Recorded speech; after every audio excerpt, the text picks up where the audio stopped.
Previously on Spenelli Speaks. Everyone wanted to hear more about Jane Austen, which was very exciting.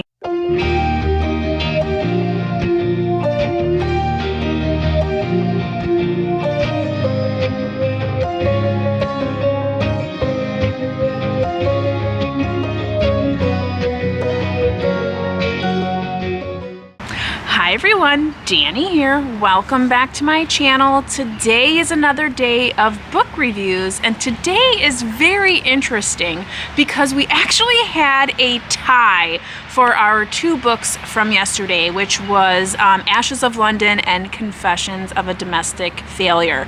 So what I'm going to do with a tie is I'm actually going to review both books, but not in this video. What I'll do is just alphabetically, I'll do Ashes of London today, and then I will post Confessions of a Domestic Failure for tomorrow. So the voting that you will do in this video will actually be for Wednesday, and then the voting that you will do for tomorrow's video will be for Thursday. Make sense? Makes sense to me. So anywho, let's get in on this review here. Now, I am outside. You will hear background noise, and that little dog back there just loves to bark at everything. I'm also having lots of mosquitoes happening all of a sudden, so you may see me swat them from time to time because I really don't like mosquitoes. So anywho, let's talk about our first book, which is Ashes of London by Andrew Taylor. Now, I listened to this on an audio book through my Hoopla account, and I heard about this, I think, originally on Emily's channel at Novel Novels. She might have been talking about it. Maybe it was a new release or something. And I put it on my Goodreads to be read list, and then I had it as like one of the first books I wanted to read in January. Did not get to it very well, but then I found it on Hoopla, so it was perfect.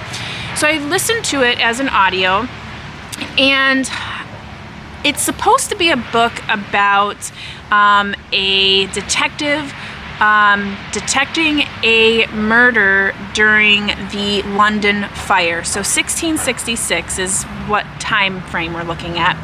And it is about that, but it's also about this other woman named Catherine.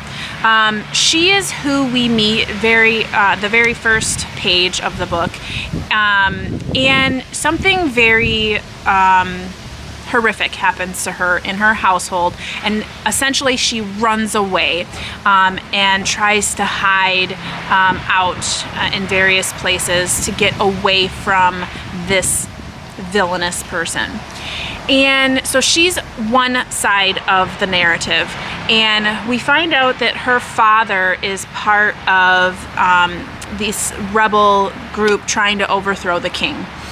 And the other side of the narrative is this detective, and I'm sorry, but I forget his name, but he is trying to solve these murders, and it's very interesting, these murders, because you can tell that the people who have been murdered are have been tortured prior to being killed, and so he thinks it's a plot essentially against the king again. So there's these groups of people trying to overthrow the current party.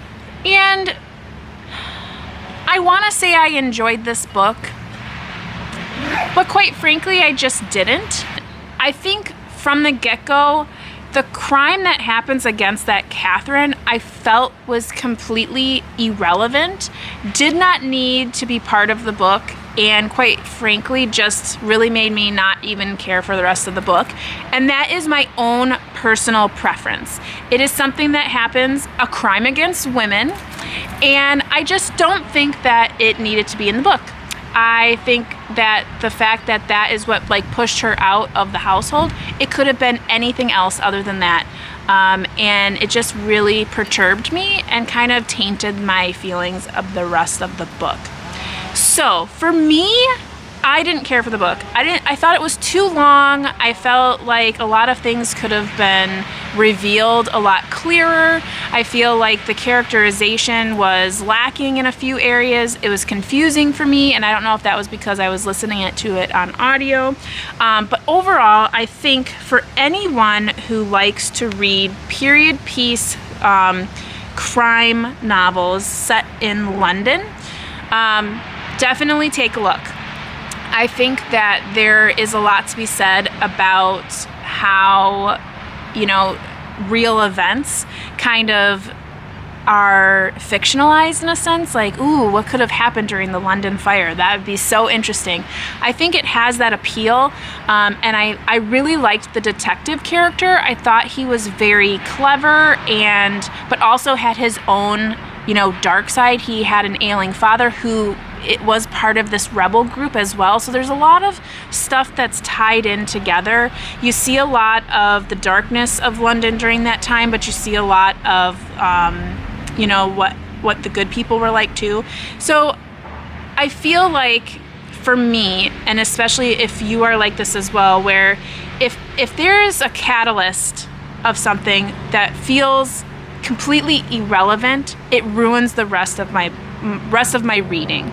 So if you're like that, then I may say to maybe read the first couple chapters and see if it's something you like. And if you don't, then you can set it aside and not waste 600 pages. But if that kind of stuff doesn't really faze you and you can take it or leave it, I definitely recommend it as a great period piece. I felt like it was authentic. I thought that everything really tied together pretty well. I liked the detective character. I really liked the Catherine character as well, but I didn't quite understand her purpose in the book other than being someone's daughter.